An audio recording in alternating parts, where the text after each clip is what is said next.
এই জঙ্গলে ঢুকলে একটা কথা মানতেই হবে, আমি কোনো নিয়ম মানি না। তাহলেই দেখো। হাহা, আমি এসব কথা শুনি না।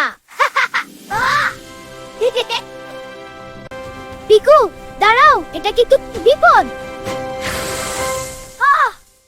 একটা কথা না শুনলে কি হয় দেখো। কি আর হবে? তখনই ঘটলো অদ্ভুত এক ঘটনা। একটা কথা না শুনলে কি হয় দেখো, দেখি না কি হয়। যে কথা শোনে না সে শিক্ষায়। একটা কথা না শুনলে কি হয় দেখো। আমি শুনবো না। আরে শাস্তি! আরে আমি এত ছোট কেন?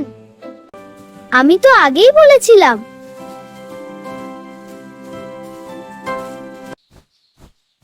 এবার বলো, কথা শুনবে তো?